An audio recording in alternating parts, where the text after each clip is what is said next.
இந்த கேக் வந்து பார்த்திங்கன்னா ரொம்ப நாளைக்கு முன்னாடி என்னுடைய ஃப்ரெண்ட் எனக்கு ஆர்டர் கொடுத்த கேக் தான். ஆக்சுவலி பாண்டா தீமில் கேட்டிருந்தாங்க. அண்டு மேலே ஃபாண்டன்ட்டில் பாண்டாவும் கேட்டிருந்தா. பட்டர்ஸ்காட்ச் ஃப்ளேவரில் உள்ளே பண்ணியிருந்தோம். அரௌண்ட் அது ஒரு 1 kgயில் பண்ணியிருந்தது. ஸோ கேக் நல்லா நீட்டாக ஐசிங் பண்ணி முடிச்சுட்டு அவங்க கேட்டிருந்த மாதிரி பாண்டாஸும் வந்து ஃபாண்டன்ட்டில் பிஃபோராகவே செஞ்சு அதில் கேக்கில் ப்ளேஸ் பண்ணியாச்சு. ஸோ அவங்க அனுப்பின ரெஃபரன்ஸ் இமேஜில் பார்த்திங்கன்னா லைக் இந்த மாதிரி வேஃபர்ஸ் இருந்துச்சு. பட் அந்த வேஃபர்ஸ் ரொம்ப சிம்பிளாக தான் இருந்துச்சு.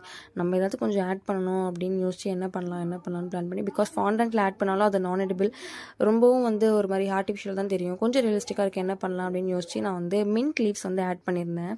ஸோ அந்த மின்ட் லீவ்ஸ் ஆட் பண்ணும்போது அந்த கேக்கோட லுக்கே வேறு லெவலில் டர்ன் அவுட் ஆயிடுச்சு.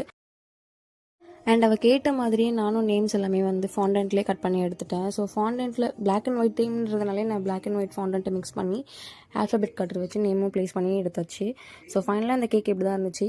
இந்த மாதிரி வீடியோஸ் பார்க்கணும் நம்ம சேனலை சப்ஸ்கிரைப் பண்ணிக்கோங்க. டாட்டா பாய்.